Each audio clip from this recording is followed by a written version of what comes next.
Goddag og velkommen til podcasten Hvem banker på? Ja, som du sikkert kan høre, så lyder det jo lidt anderledes, end det plejer. Jeg skal ned og besøge denne episodes gæst. Døren går op, og hvem kommer ud? Ja. Goddag, Ken Lending. Goddag. Kom indenfor. Jo, tak skal du have. Så kunne jeg finde det. Jeg kørte lige forbi. Ja. Ja. Jamen, det Sådan var lød dejligt. introen til første del i mødet med Ken Lending. Jeg havde jo pakket studiet ned og kørt til Sønderjylland for at besøge Ken. Og samtalen gik jo så godt, at vi faktisk ikke nåede at tale om alt det, vi gerne ville på den afsatte tid. Så derfor aftalte vi, at jeg skulle komme ned til Ken igen, og vi skulle tale om hans gode ven og mentor, champion Jack Dupree. Og det er så det, I skal lytte til nu, del 2 af samtalen med Ken Lending, hvor vi primært vil tale om champion Jack Dupree og om livets små og store mysterier. Så hæng godt fast, for her begynder vi.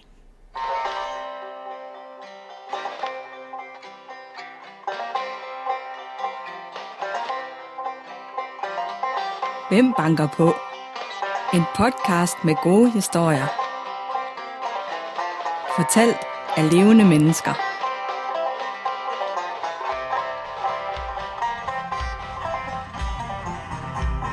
Hej Ken. Goddag. Goddag.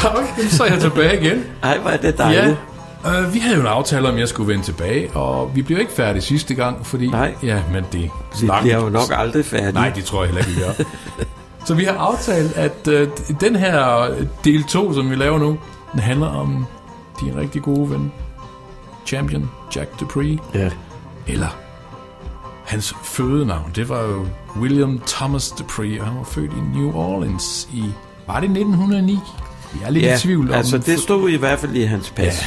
Altså jeg har så hørt senere noget om, man har fundet noget kirkebog eller et eller andet i New Orleans, men det kan jeg ikke rigtig tro, fordi sorte børn blev jo ikke registreret dengang.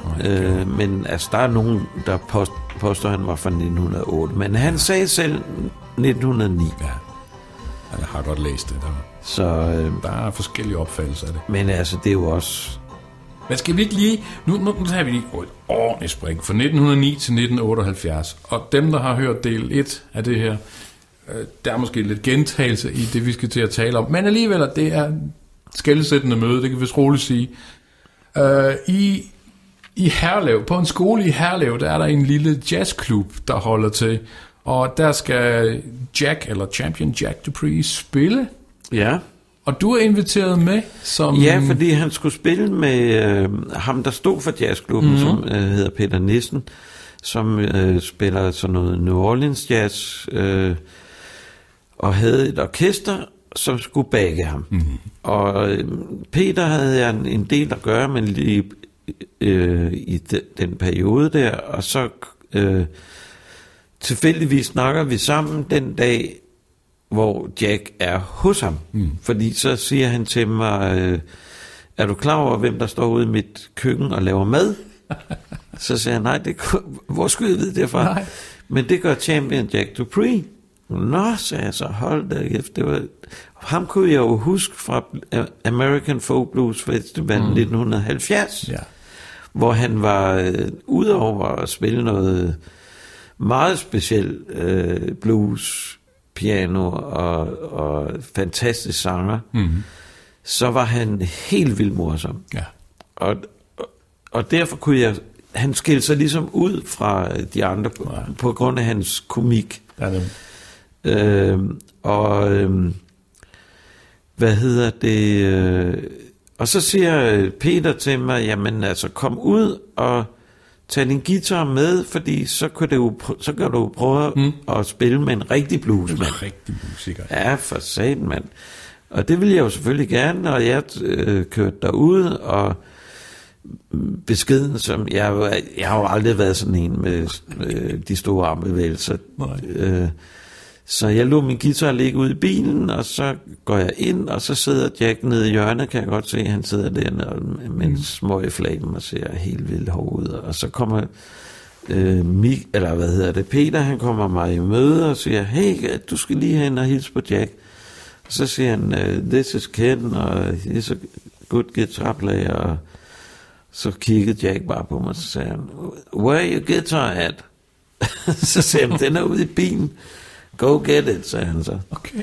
Okay, så gik jeg ud og hentede min guitar, og så blev vi enige om, at de skulle spille et par numre, og så kunne jeg komme op og spille lidt med i sidste halvdel af første sæt, eller whatever, ikke? Mm-hmm. Og så er det, jeg går op på scenen og tager min guitar, og Jack han sidder sådan lidt med ryggen til og spiller på sådan en oprestående klaver i den ene side af scenen der. Og jeg står sådan lige bag ved ham, og i det øjeblik, jeg begynder at spille, så ligesom om, at han stivner, og hans arme falder ned langs siderne, og så vender han sig om og kigger på mig, og så griner han, og så spiller han. Og så spillede vi hele aftenen. Ja. Jeg fik ikke lov til at komme af scenen resten af aftenen. Og så kørte jeg ham jo så hjem til hotellet i Vintersgade, hvor han boede. Og han inviterede mig så ned og spille i Vognporten, hvor jeg jo i forvejen spillede sådan mere eller mindre fast. Ja. Og der blev jeg så også hyret, og fordi de synes jo, det er helt vildt sjovt, at Jack han gerne vil have mig til at spille. Ja.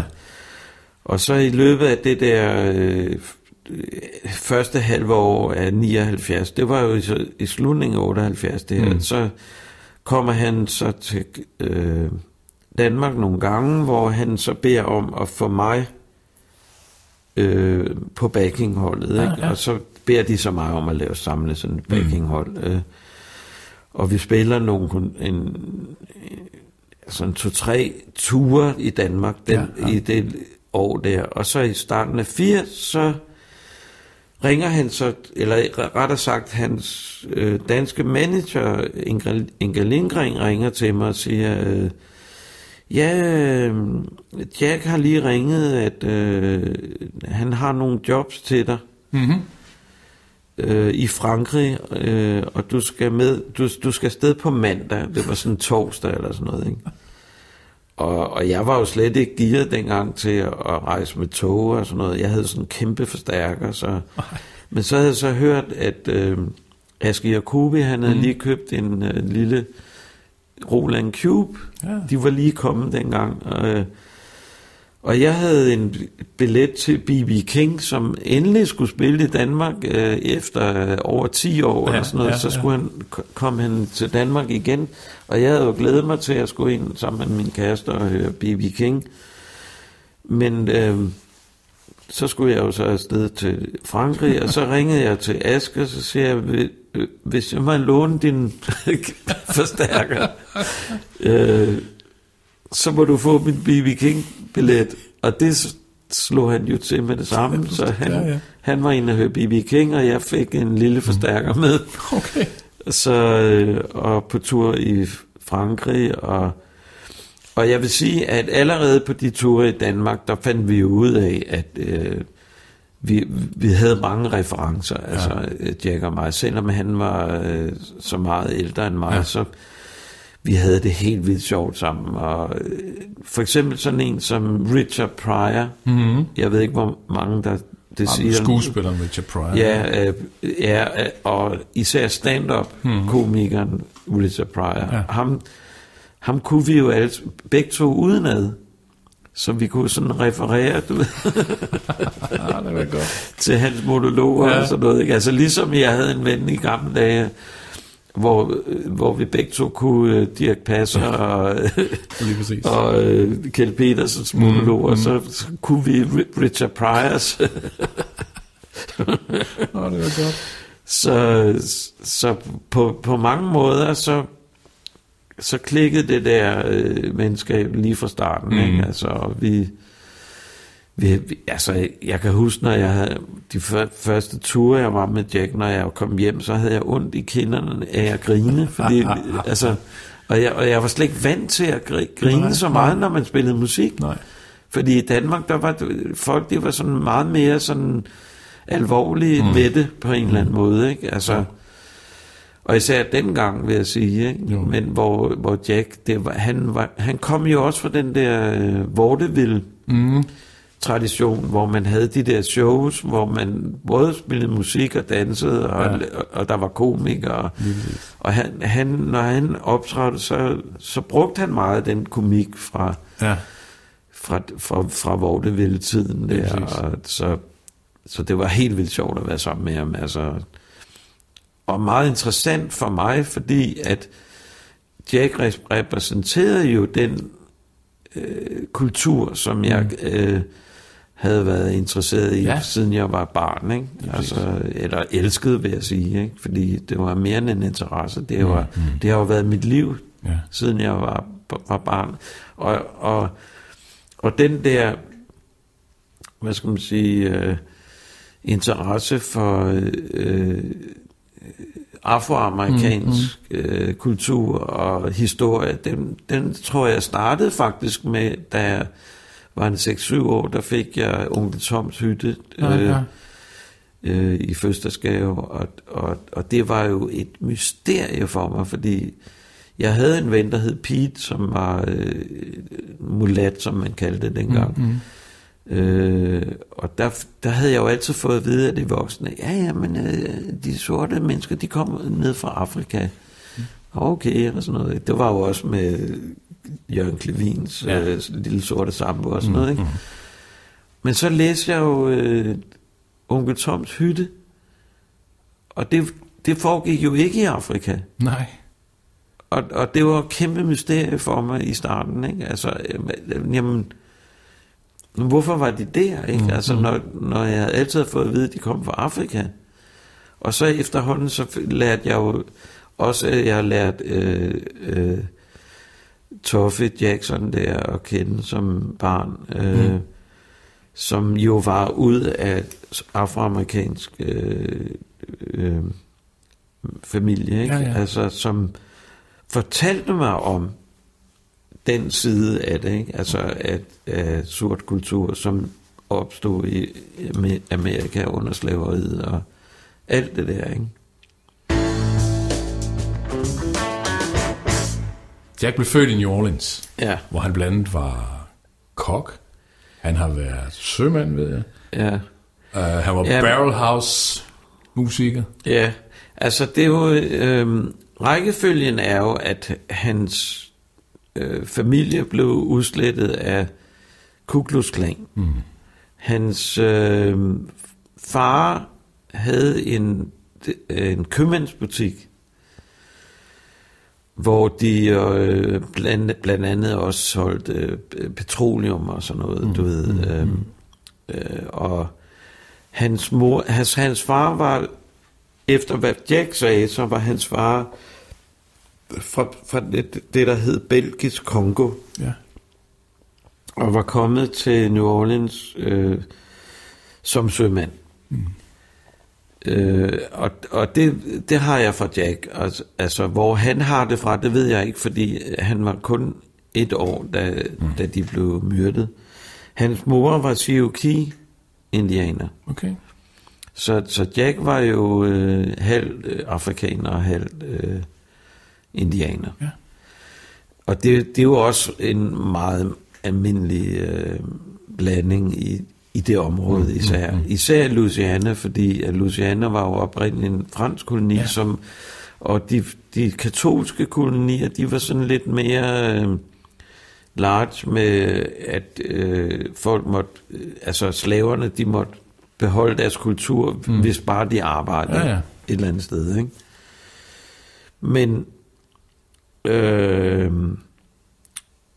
og Jack blev jo født der i 1909, og hvis det er rigtigt, at hans far var fra Belgisk Kongo, så er der nogle ting, som ikke rigtig sådan matcher helt, fordi at han fortalte også om en onkel, som var eks-slave. Okay. Så hans onkel, altså man kalder jo mange for unge. Det er jo ikke altid ens fars bror. Nej. Det kan man jo så sige, ikke? Men altså, det er jo noget familie, han har haft kontakt med, efter de blev myrdet. Mm-hmm. Fordi da de blev myrdet, der var han 1 år, og der kom han på det, der hed Wives Home for Colored Boys. Mm-hmm. Der, hvor Louis Armstrong jo også var. Ja.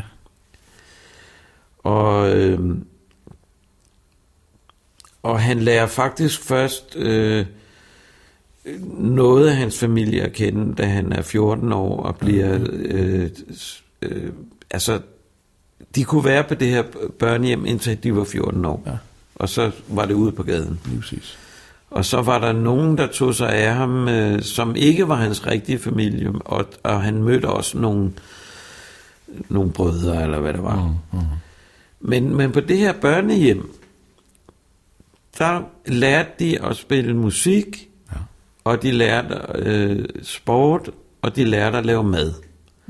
Fordi det var sådan en katolsk børnehjem for sorte amerikanske børn, og de fik jo at vide dengang, at det der med at lære at læse og skrive og regne og alt sådan noget, det kunne de godt glemme, fordi de kunne alligevel ikke få noget job. Nej.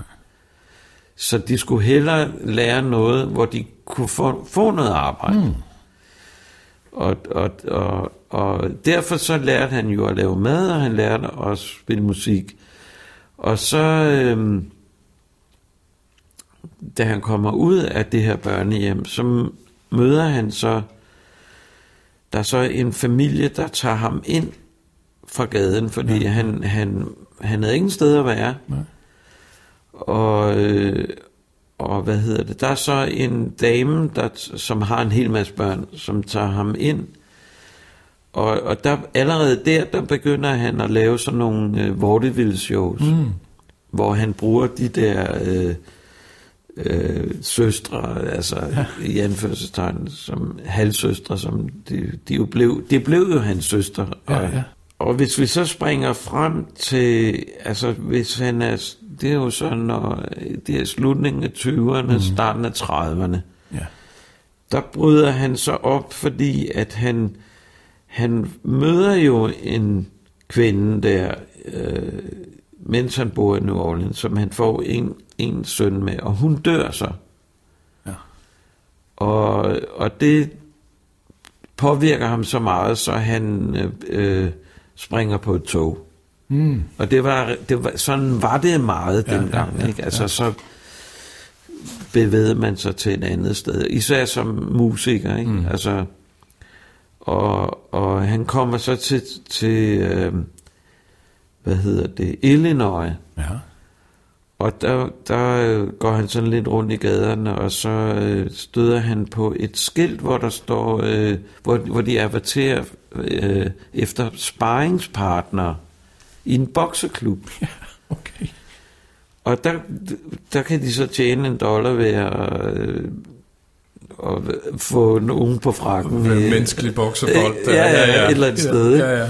Og det gør han jo, han får det her job, og problemet er bare, at han dukker sig så hurtigt, så der er ingen, der kan ramme ham. Så de bliver jo pistret af ham, de der bokser, der er i den her klub, fordi, altså hvad skal de med ham? De kan ikke ramme ham jo. Men boksetræneren, han ser jo en mulighed i det her. Ikke? Talent, han har et talent her med, ikke? Og han bliver så bokser. Ja. Og jeg har så senere fået at vide af folk, som kan huske ham fra dengang, at han havde en meget uortodoks boksestil. Og hvad hedder det? Og det har han så også fortalt mig om, mens jeg kendte ham, at blandt andet, at han var jo kajthåndet, men han boksede med venstre fod forrest, og det betyder, at du er højrehåndet. Ja. Det havde jeg jo allerede lært af min far, som også var sådan noget amatørbokser. Han havde lært mig lidt om boksning, faktisk. Men så når han så, var i turneringer og sådan noget, så stod hans træner ude i hjørnet der, og så gik han op, og så boksede han, som om han var højrehåndet. med venstre fod forrest, og så jabbede han med højre hånd der, og indtil hans træner sagde, shift, og så fik de den med venstre hånd, ikke? Fordi så holdt de ikke øje med den, og så, som han sagde, så lå de det. Så lå de der, så det kunne regne i næsen på dem, som han sagde. Og han blev jo aldrig overvundet. Nej. Og det var der, han fik det her navn, Champion Jack. Champion, the boxer champion. Ja. Og efter jeg havde spillet med Jack og kendt Jack i mange år, der så jeg faktisk en film, en engelsk film, hvor der optræder en engelsk legendarisk kamphane, som hedder Champion Jack. Og Champion Jack, det blev jo så et pseudonym for noget uovervindeligt. Og derfor så fik han det navn, efter, i min teori. Ja, okay. Og det fortalte jeg jo så Jack, ikke? Ja, did you know, og Champion Jack, det var sådan nogle uovervindelige kamphøn og sådan noget. Og så kiggede Jack bare på mig, så sagde han, does that make me a fighting cock?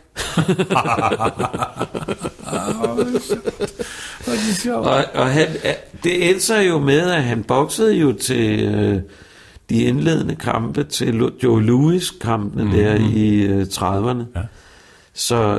Og han var berømt, og også helt her i Europa.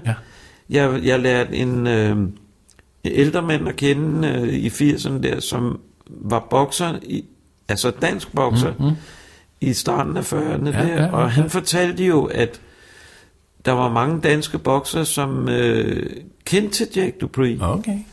Han vidste jo ikke, at han spillede musik, før han begyndte at spille med mig. Nej. Og han sagde, at der var mange, der havde ham som forbillede, netop fordi han havde den der meget uortodokse måde. Ja, nemlig, ja. Men så skete der jo det, at han kom jo så også til Chicago der i 30'erne, hvor han jo blev hjulpet af en, der hed Leroy Carr, som var hans store forbillede pianist. Ja. Og Big Bill Bruns her, dem som var jo store i Chicago dengang, de tog ham ligesom til sig. Ja. Så der var han jo en drengen, ikke? Men så da amerikanerne gik ind i 2. verdenskrig, så blev han så indkaldt til at blive kok på et skib, som gik ned i Stillehavet. Blev skudt i seng simpelthen. Og hvor dengang, der var det jo meget, meget apartheid, altså, og sådan meget hvad skal man sige, fysisk apartheid, hvor i dag der er det mere psykologisk, kan man sige, ikke? Så de sorte besætningsmedlemmer, de kom jo i en redningsbåd, og de hvide kom ind i en anden. Ja. Og der flød de jo så rundt der i den her redningsbåd i 48 timer. Og på et tidspunkt, fortalte Jack, så kom den der redningsbåd flydende forbi med de hvide, og de var alle sammen blevet skudt af japanerne. Ja. Og så fortalte Jack så der, at de nærmest havde givet op, så kom der et periskop op af vandet, sådan på afstand kunne de se, og så, fedt mand, så nu bliver vi reddet, ikke? Og så kom den længere op, og jo længere den kom op, jo mere kunne man se den der røde sol. Og japansk. Så blev de jo helt skuffet, ikke? Indtil de så sejlede den jo hen til dem, og så kom der en officer ud på kommandobroen der, og så sagde han, you wanna come on board? Og så sagde de, ja, alle sammen. Og som Jack sagde, nogle af dem var så udpinte, så de simpelthen måtte hejses ombord, ikke? Og så kommer de ned i det her rum i ubåden og får noget suppe, og Så fortalte Jack, så kom den her japanske officer ned, og så siger han til dem, ja, de synes jo, at amerikanerne var nogle feje hunde, fordi de havde jo hentet folk fra Afrika til at kæmpe imod dem. Okay. Fordi de havde jo aldrig set amerikanske soldater, sorte amerikanske soldater før. Nej. Det var jo noget Roosevelt indført under 2. verdenskrig. Så japanerne vidste ikke, at der var fandtes sorte amerikanere. I det amerikanske kontinent. Eller han vidste det i hvert fald ikke. Nej. Og som Jack sagde, we didn't tell them nothing. Måde at overleve på. Vi lod bare som ingenting, ikke? Og så kom de jo så i sådan et almindeligt fængsel der i Japan, hvor Jack han lavede mad til officererne og var ude at bokse nogle stævner og sådan noget, og alle de hvide amerikanere, de kom jo i sådan nogle koncentrationslejre, ikke? Altså, så det, som Jack sagde, for en gang skyld i hans liv, så var det en fordel at være sort. Og da han så kom hjem fra krigen der var der jo gået nogle år, og så opgav han ligesom sin boksekarriere og gav bæltet. Han var jo det, der hedder state champion i Indiana, og skulle faktisk have bokset om verdensmesterskabet i letvægt. Ja. Han var jo en lille mand, men gav sig op der, fordi han havde været væk fra det så længe. Ikke? Ja.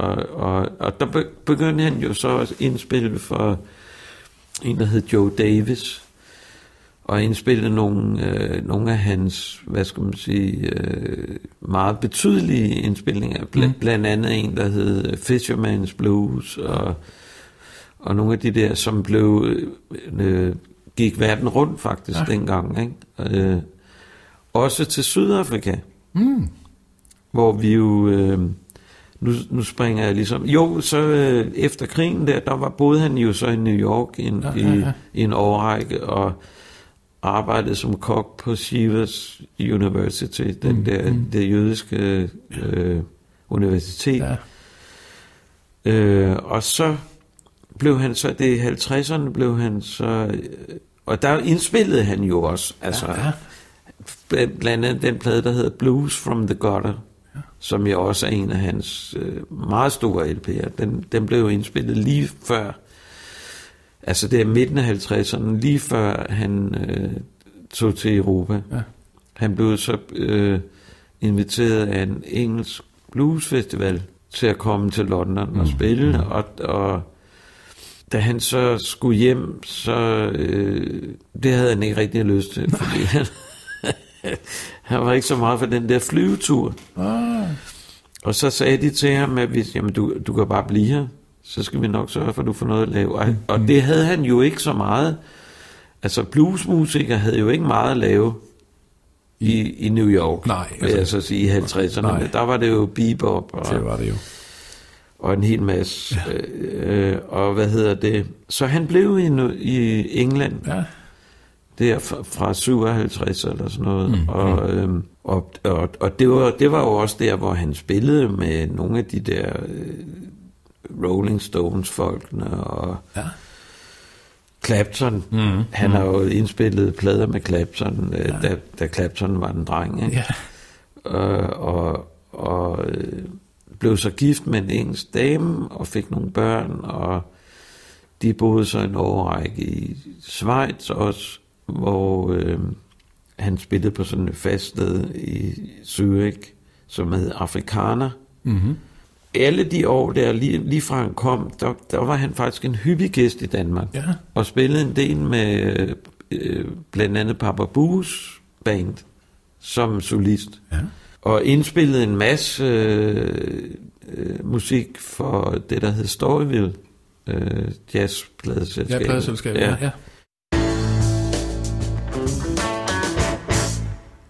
Jack er nu bosiddende i Europa. Ja. Zürich den her gang. Ja, altså, det var sådan i slutningen af 60'erne, tror jeg. Der havde de nogle år i Zürich. Ja. Men Hans kone var fra Halifax, og der havde de så et hus. Ja. Og Jack og hende bliver så skilt i 75. Og der flytter han så til Tyskland, fordi han har nogle venner der, og først er han lidt i Berlin, men så bosætter han sig fast i Hannover. Og der bor han jo så, da jeg møder ham i 78. Ja. Så i alle de år, jeg kendte ham, der boede han i det højeste hus i Hannover. Okay, ja. Men Jack er jo stor, altså på det her tidspunkt. Han er stor ude i verden, i Europa, ikke? Ja, altså i Danmark, der bliver han sådan lidt betragtet som sådan en lidt... der er ikke rigtig så mange, der kan...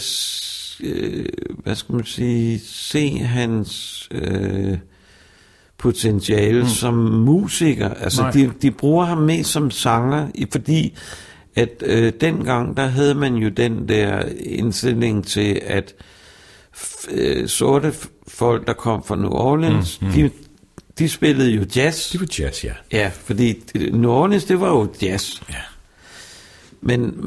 Men sådan var det jo slet ikke. Altså Jack var jo slet ikke jazzmand, han var jo bluesmand. Ja. Og det klaver han spiller, det er jo så oprindeligt og så i virkeligheden så fantastisk, så men det kommer an på hvad man lytter efter. Ja. Og jazzmusikerne, de kunne slet ikke finde ud af at spille sammen med ham, fordi at de var jo meget sådan, at man holder takten og sådan noget. Og som Jack han fortalte mig en gang, der var en, der havde sagt, at de havde været i studiet, og så skulle han bagge en eller anden Little Walter eller sådan en eller anden. Og så Jack blev brugt meget i studier, før han flyttede til Europa. Ja. Der, ikke? Og så havde han sagt, you don't keep the bars. Og så havde Jack sagt, I only know one bar, and that's where I'm going now and get a beer. Og det var sådan, han havde det med takter, ikke? Det var han ligeglad med. og det var jo meget normalt inden for bluesmusik, at fordi det er jo afrikansk musik oprindeligt, og i afrikansk musik har man ikke takter. Nej. Det er jo bare en lang flow af rytme, kan man sige. Ja, ikke? Ja. Hvor man skifter akkorden, det er jo ikke en del af den tradition, kan man sige. Men de danske jazzmusikere, de kunne jo ikke forholde sig til, at han skiftede akkord, som vinden blæste, vel? Synes de. Så de brugte ham mest som sanger. Ja. Og så var han jo enormt sjov og sådan noget. Han var sådan lidt komiker, så han blev betragtet som sådan en musikalsk klovn-agtig nærmest. Ikke? Ja. Men lige så snart vi kom uden for Danmark, så blev han sandelig taget seriøst, fordi så spillede vi i store koncertsale, og hvad hedder det? Og det galt i hele Europa, altså Frankrig og Tyskland og Schweiz og alle de steder, vi var, og Holland og sådan nogle steder, der var han jo et kæmpe navn. Altså han var jo en legende. Ja. Og det var jo sådan en stor oplevelse for mig at pludselig komme ud af Danmark og så blive respekteret, også fordi man spillede med Jack Dupree, ikke? Om man kunne finde ud af det. Ja.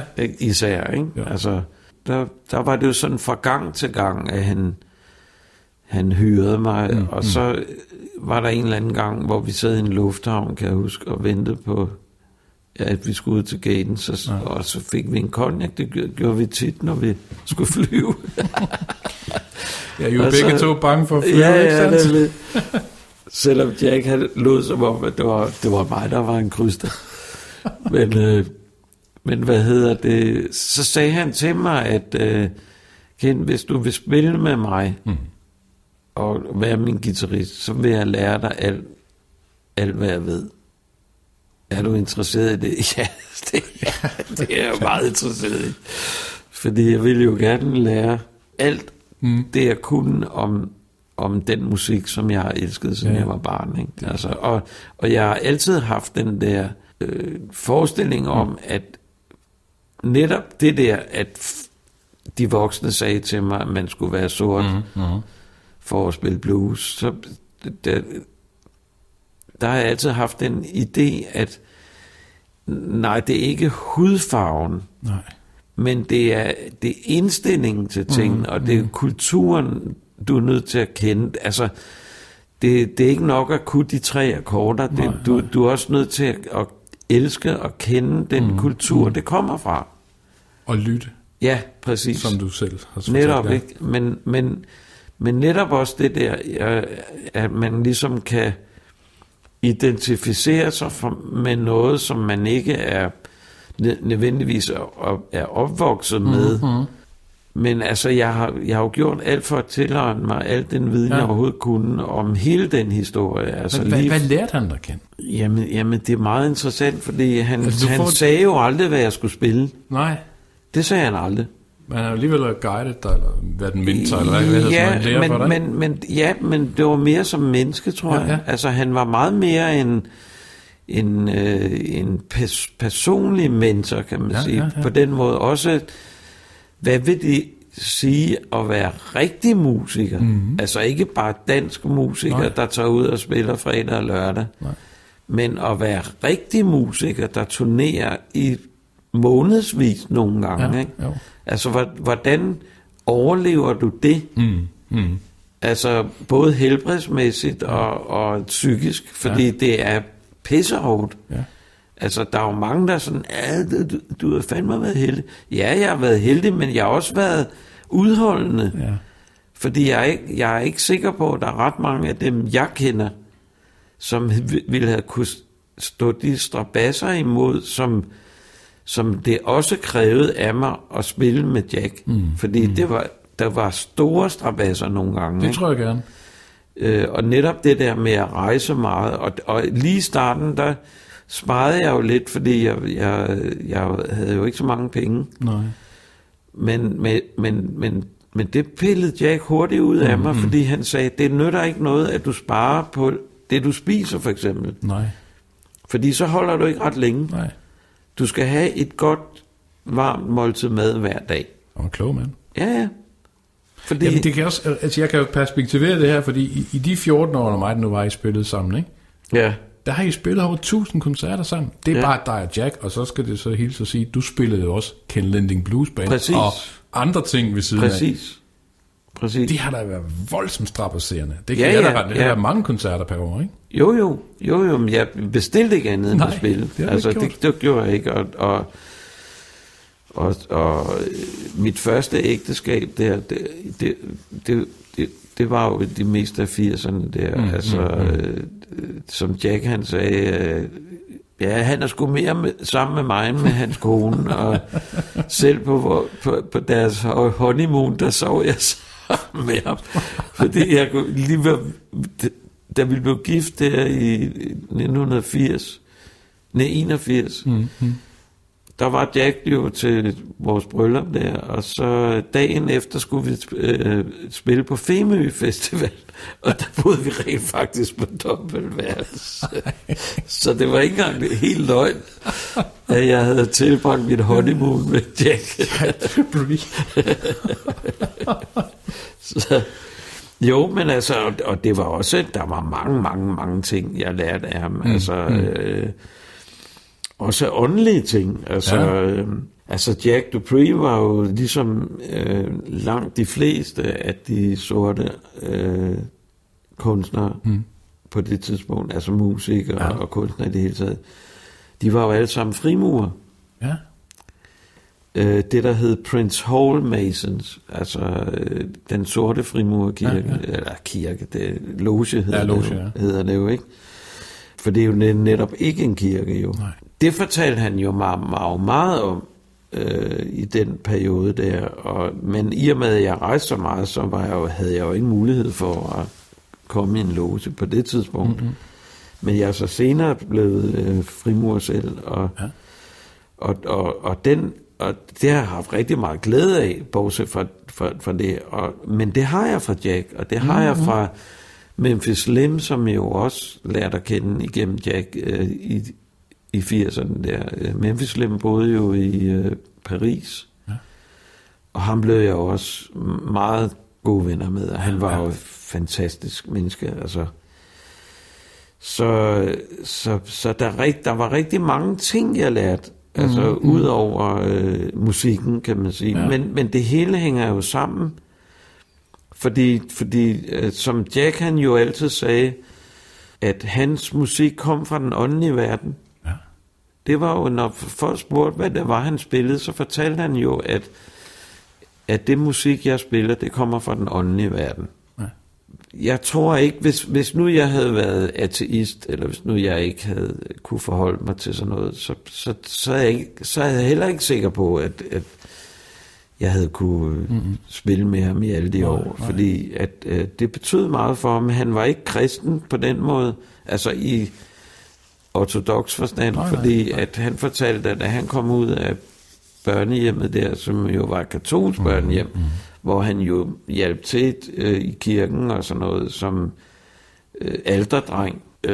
Og da han så blev kom ud af børnehjemmet, så ville han jo ind i en kirke, fordi han var jo hjemløs. Ja. Og så havde de sagt til ham, jamen altså,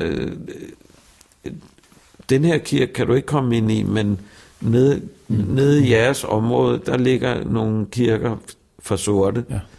Og så havde han bestemt sig for, at hvis selv Jesus var racist, så ville han så ville han ikke have noget med det at gøre. Men han troede jo på en højere magt, altså på en skaber, ikke? Men bare ikke på den måde, som den kristne kirke jo gerne ville have os til at forstå.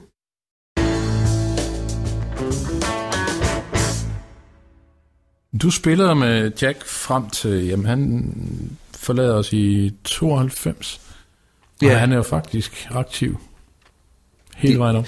Ja, fordi en måned før han døde, der var vi på en 3 ugers turné eller sådan noget, hvor jeg ganske vist til sidst måtte køre ham ind til klaveret i kørestol, fordi altså han fik jo noget knoglekræft de sidste 3 år han levede.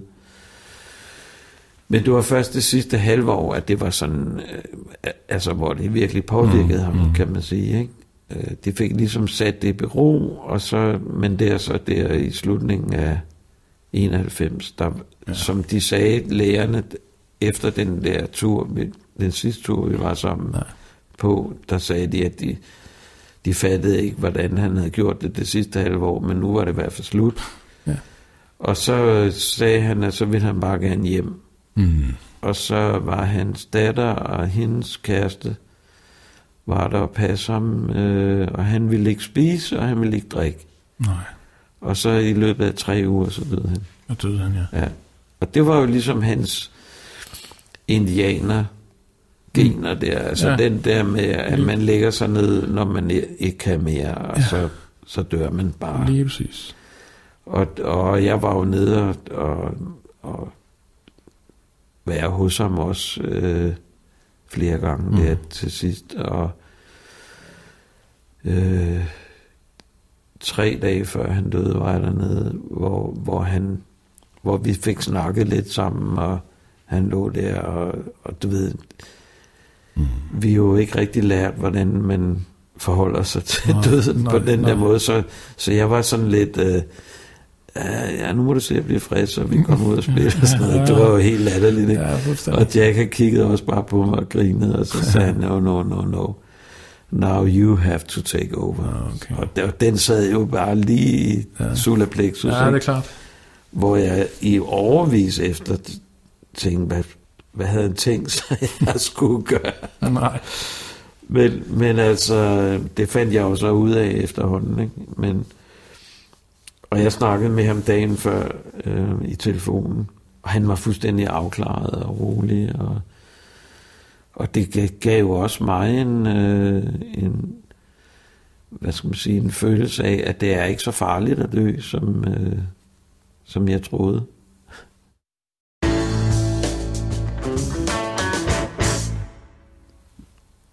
Der er ingen tvivl om, at Jack har været en kæmpe inspiration for dig. Men du er ja, bestemt. Men Ken, du er ikke den eneste, fordi ved vores samtaler her, der er der ingen tvivl om, at han har måske mere end en generation. Mange generationer har han faktisk inspireret af musikere. Bestemt, det har han. Altså, bare for at give et eksempel, så i 2002, et eller to, der kom de der 7 Martin Scorsese-film om blues, som hed The Blues. Ja. Fordi at det var 100 år siden, at W.C. Handy havde siddet på den her legendariske togstation og hørt ham, der sad og spillede med en kniv på en guitar. Ja. Og det var jo 7 forskellige instruktører, som lavede hver deres version af, hvad blues var for dem. Ja. Og den ene af dem, det var jo Clint Eastwood, og han lavede en film om pianisterne, hvor han også interviewer Ray Charles og alle mulige. Og der på et tidspunkt, så har han også fat i nogle af dem fra New Orleans. Ja. Blandt andet Dr. John, som jo var jo et kæmpe navn, eller er et kæmpe navn. Ikke? Legendarisk derovre. Ja, han er virkelig en legende. Ja. Og en hvid legende, men som virkelig er den kultur. Altså, altså det er jo, altså, der er der jo tale om noget af det, som jeg har snakket om før, at det har ikke noget at gøre med, hvad farve din hud har. Det har noget at gøre med, hvad kultur du kommer fra, eller, og hvad skal man sige... Ligesom Black Panther sagde, at de lærte jo børnene i deres børnehaver, at når man sagde sort, så mente man ikke hudfarven sort, så mente man alle dem, der var undertrykte. Ja. Ikke? Altså, og sådan er det jo også inden for musik, at det er en bestemt genre, det er en bestemt måde at spille musik på, som er sort. Ja. Og så er det jo lige meget, hvordan man ellers ser ud, når man gør det, ikke? Fordi... Johnny Winter, som han var jo så hvid man kan blive. Ja, det må man sige. Og han spillede fandme sort blues. Det gør han. Men skidt med det. Dr. John blev jo så spurgt om, da han var dreng, og hvad der havde gjort, at han fik lyst til at spille piano. Ja. Og så siger han, jamen der var jo mange fantastiske pianister i New Orleans på det tidspunkt, og som vi lyttede til... Blandt andet Champion Jack Dupree, nævner han så som den eneste. Og han nævner ham faktisk 2 gange i løbet af det der interview. Ikke? Og vi mødte ham jo også, da vi var i New Orleans, mig og Jack. Der kom Dr. John jo ned for at hilse på Jack. Ja. Ikke? Fordi det var jo hans forbillede. Det var det var. Eller en af dem selvfølgelig. Ikke? Altså... Og dengang, der mødte vi jo også Professor Longhairs tidligere manager. Han var jo så død på det tidspunkt. Men hun sagde jo også, at han havde jo også altid fremhævet Jack som et forbillede. Ikke? Og vi var på tur med Fats Domino i 87 som support på hans Europatur der. Og der... Han fortalte jo også, at han var påvirket af Jack Dupree, og han havde jo et hit, der hed The Fat Man. Og den der klaversignatur, den har han taget direkte fra Jack. Altså, det er så tydeligt. Ja. Så Jack har virkelig påvirket rigtig mange, og der, da han kom til England, der er der jo ingen tvivl om, at han har jo været deres lokale reference, ikke? Fordi... han var jo meget, meget gode venner med Alexis Korner, for eksempel, som var en af de første, som vidste lidt om blues i England. Ikke? Og alle de der kom i det kølvand, altså Rolling Stones-folkene og Clapton og alle de der, kendte Jack jo, og de havde jo, altså, han har jo, mange af de plader, han indspillede i England, der var mange af de musikere med, både fra Rolling Stones og Og sådan en som Clapton har han jo indspillet flere plader med, ikke? Så der er ingen tvivl om, at der har han også haft en betydning. Og så vil jeg så sige, at jeg tror også, at efter jeg så begyndte at spille med ham der i slutningen af 70'erne, og startede mit band i starten af 80'erne, og der havde jeg jo ham tit i Danmark, og spille med mit band for eksempel, og altså udover at jeg spillede med ham uden for Danmark, ikke? Og der har han jo også haft en stor betydning på det tidspunkt for dansk blues, ikke? Eller hvad man skal kalde det, ikke? Blandt andet Rødhuskronen eller Mojo, som det hedder i dag. Det startede jo ved, at Ken Lending Blues Band spillede på det der gamle Sure Værtshus, som det var. Det var det, til Jazzfestivalen i 84, 2 dage. Kort efter spillede vi jo med Luciana Red og Jack Dupree i Fælleparken, hvor vi også indspillede de her legendariske plader. Men efter koncerten i Fælleparken, det var om dagen, så skulle vi ud og have nogle bajer, og så, I skal lige ned og se det her sted, hvor vi spillede her for et par uger siden og sådan noget, ikke? Og så var jeg dernede, og Dorte, som havde Rødhuskronen engang, hun var jo helt benovet, og så sidder Jack og kigger rundt og siger, this look like a real blues joint to me, from where I come from, og sådan noget. Og så var de jo fuldstændig tændt. Og det er derfor, der er noget, der hedder Mojo i dag. Ja. Det var jo simpelthen... det var sommeren 84, der startede dem. Altså, og efter det, så har der været blues nærmest hver dag siden. Det har der vist. Og jeg har spillet der 530 gange. Det er stærkt.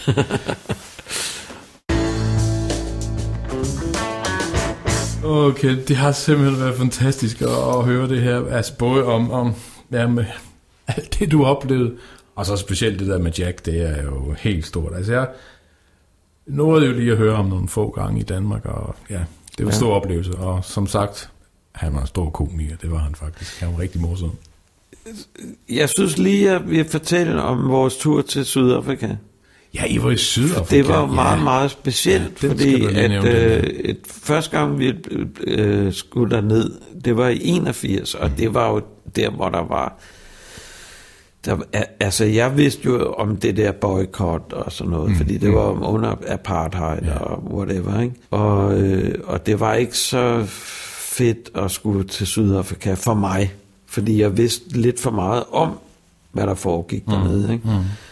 Og det prøvede jeg sådan at snakke lidt med Jack om, at han sagde, at han var fucking ligeglad, fordi at han var jo selv sort, og altså, vi vidste ingenting om, hvad vi gik ind til, vil jeg sige, ikke?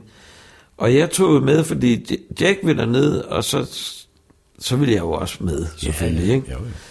Og vi fløj jo derned, og så kommer vi i lufthavnen der i paskontrollen, så spørger de jo Jack, hvad skal du her? I'm here to play for my people, sagde han, så rigtig stolt af det. Og det synes jeg jo var fedt, ikke? Og så kommer vi ud i ankomsthallen, ud af gaten der, og lige det øjeblik, vi træder ud af den der dør, så er der bare bogstaveligt talt sort af mennesker. Og pressefotografer, og folk, der sådan, altså det, jeg ved ikke, om de havde flag i hånden, det tror jeg ikke, men sådan føltes det, ikke? Og vi kiggede jo, og så kiggede vi bag os for at se, om eller kommer der en præsident, eller hvad fanden sker der her, ikke? Det var da jo helt fantastisk.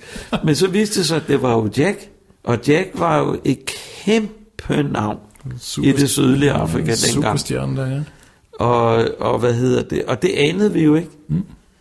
Så den første uge, den gik jo med at køre rundt i pladeforretninger, på pladeselskaber, og han skulle skrive autografer, og hvis jeg ikke holdt mig sådan helt tæt op af ham, når vi skulle ud i de der pladeforretninger, så endte jeg ude på gaden sammen med alle de andre afrikanere, som ikke kunne komme ind, fordi der var proppet af mennesker.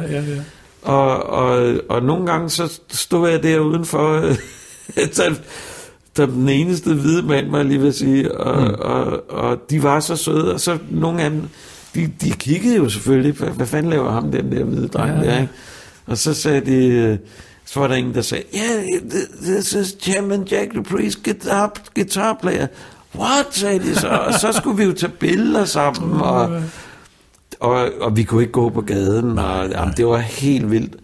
Og jeg fik en af mine store ønsker opfyldt, og for det første at komme til Afrika, og få lov at spille for afrikanere, fordi det var jo de sorte afrikanere, som elskede Jack. Ja. Det var slet ingen tvivl om. Og når vi spillede, så havde vi stort orkester fra Soweto, med 6 blæser og bass og trommer, afrikanske trommer, og det var sådan en kæmpe show jo, hvor der var nogen, der hed Tavares, som også spillede. De var den blandede befolkning, altså dem, de kaldede de farvede. Ja. De var meget til disco dengang. Ja. Og det var Tavares for eksempel, og sådan nogle. Altså vi var der i 6 uger, 2 gange var vi dernede, i 6 uger, hvor vi spillede 10 koncerter om ugen i kæmpe koncertsal. Over hele Sydafrika simpelthen.